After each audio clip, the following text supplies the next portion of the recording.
अब बात करते हैं हम कार्बोक्सिलिक एसिड की नेक्स्ट रिएक्शन की। कार्बोक्सिलिक एसिड का जो सबसे इम्पोर्टेंट रिएक्शन है वो है एस्टरिफिकेशन यानी एस्टर का सिंथेसिस। ये कार्बोक्सिलिक एसिड का एक टेस्ट भी होता है कि प्रयोगशाला में जैसे कार्बोक्सिलिक एसिड की पहचान करनी होती है तो हम क्या लेते हैं, एसिटिक एसिड प्लस अल्कोहल और उसमें डाल देते हैं थोड़ी सी H2SO4, कंसनट्रेटेड H2SO4 या डाइल्यूट H2SO4 डाल दिया और उसमें से आती है फ्लोजेसी गंध। तो ये फ्लोजेसी गंध किसके कारण आती है, एस्टर बनने के कारण आती है, एस्टर बनने के कारण आती है। तो अगर हम इस अभिक्रिया में देखें तो कार्बोक्सिलिक एसिड को जब भी अल्कोहल से अभिक्रिया करवाएंगे तो बनता है ethyl acetate in the presence of acidic medium.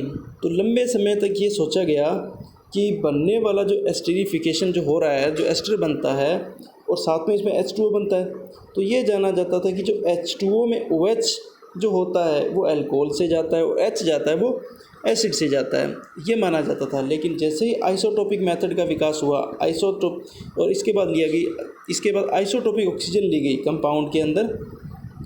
तो जैसे कार्बोक्सिलिक एसिड में OH आइसोटोपिक ऑक्सीजन है, जैसे इसकी रिएक्शन करवाई गई तो देखा गया कि वाटर में जो थी ऑक्सीजन वो आइसोटोपिक थी और ये बोला गया कि वाटर के अंदर जो OH आती है वो अल्कोहल से ना आकर वो तो आता है एसिड से और प्रोटॉन जो आता है वो आता है अल्कोहल से। तो इस प्रकार एस्टर की फॉर्मेशन होती है।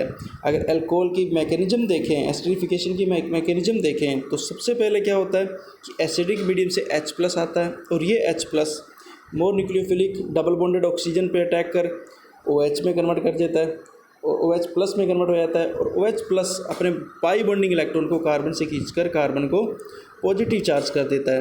पॉजिटिव चार्ज कार्बन पर इलेक्ट्रॉन की डेफिशिएंसी हो जाती है। अब इस पर आसानी से अल्कोहलिक ऑक्सीजन अपने लोन पेयर से अटैक करके कंपाउंड बनाता है और अब जैसे अल्कोहलिक ऑक्सीजन अटैक करता है तो ऑक्सीजन पे आ जाता है positive charge. Positive charge oxygen क्या करता है, इस H को रिलीज़ कर देता है और H+ को रिलीज़ करने पर ये जो H+ है, अब जो कार्बन पे दोनों OH हैं, इन दोनों OH में से किसी भी एक OH और ये जुड़ता है जाके आइसोटोपिक OH पे जुड़ जाता है और आइसोटोपिक OH किस में कन्वर्ट हो जाता है, OH2+। जैसे ही ऑक्सीजन पे प्लस चार्ज आता है और OH2+ में कन्वर्ट होता है तो एक बेस्ट लिविंग ग्रुप में कन्वर्ट हो जाता है। अब ये OH2+ को निकालने के लिए दूसरा जो OH है वो नेबरिंग ग्रुप पार्टिसिपेट करता है, यानी अपने लोन पेयर के कार्बन को देता है और कार्बन से H2O अपने बॉन्डिंग इलेक्ट्रॉन लेकर यहाँ से लिविंग ग्रुप के रूप में H2O के रूप में निकल जाता है और फिर कंपाउंड बनता है। ऑक्सीजन पे प्लस चार्ज आ जाता है, प्लस चार्ज ऑक्सीजन H+ को रिलीज़ कर कंपाउंड बनाता है एस्टर। तो इस प्रकार एस्टर का फॉर्मेशन होता है। तो इसी प्रकार हम कार्बोक्सिलिक एसिड की अन्य रिएक्शन जिससे हम एस्टर बना सकते हैं, तो एक तो है एसिटाइलेशन। एसिटाइलेशन में इसमें क्या होगा, सबसे पहले कार्बोक्सिलिक एसिड लिया, उस कार्बोक्सिलिक एसिड को हैलोजन से रिएक्शन करवा के हम उसे कन्वर्ट कर देते हैं एसिल हैलाइड में कन्वर्ट कर देते हैं, जैसे एसिल क्लोराइड में कन्वर्ट कर दिया। इसी प्रकार एनहाइड्राइड भी ले सकते हैं। इन दोनों की रिएक्शन यानी एसिल क्लोराइड और एनहाइड्राइड की रिएक्शन करवाई जाती है अल्कोहल के साथ in the presence of weak base, यानी पेरिडीन एक वीक बेस से रिएक्शन करवाई जाती है तो बनता है एस्टर। इसी प्रकार हम डाइएजोमेथेन से भी रिएक्शन करवा के हम एस्टर बना सकते हैं कि कार्बोक्सिलिक एसिड को डाइएजोमेथेन यानी CH2N2 से रिएक्शन करवाने पर बनता है एस्टर प्लस N2। अब हम बात करते हैं कार्बोक्सिलिक एसिड के डीकार्बोक्सिलेशन की। डीकार्बोक्सिलेशन का मतलब होता है कि कार्बोक्सिलिक एसिड कंपाउंड में से CO2 का निकलना ही डीकार्बोक्सिलेशन कहलाता है। तो कार्बोक्सिलिक एसिड का डीकार्बोक्सिलेशन हम दो मेथड से कर सकते हैं। एक तो जब भी कार्बोक्सिलिक एसिड को सोडा लाइम, यानी सोडा लाइम का फॉर्मूला होता है NaOH plus CaO, soda sodium hydroxide से लिया गया और लाइम यानी क्विक लाइम CaO, जिसे हम क्विक लाइम बोलते हैं, से लिया गया है।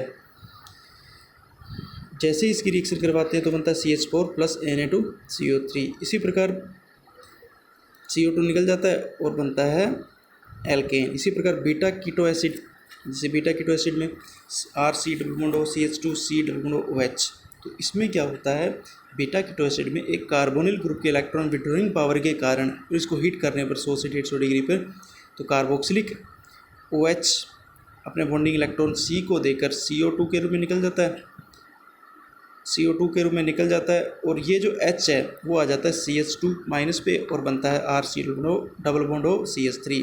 अगर इसकी मैकेनिज्म की बात करें तो इस प्रकार होती है। सबसे पहले H+ रिलीज करता है माइनस और माइनस बॉन्डिंग इलेक्ट्रॉन कार्बन को दे देता है और ये कार्बन और CH2 carbon bonding electron CH2 पे आ जाता है, CH2 में नेगेटिव चार्ज CH2 रेजोनेंस द्वारा स्टेबलाइज हो जाता है। अंत में H+ को ग्रहण करके बनता है RC double bond O CH3। तो इस प्रकार कार्बोक्सिलिक के C double bond OH group को निकलना, CO2 के रूप में निकलना ही डीकार्बोक्सिलेशन कहलाता है। इस प्रकार हम कार्बोक्सिलिक एसिड का डीकार्बोक्सिलेशन भी कर देते हैं।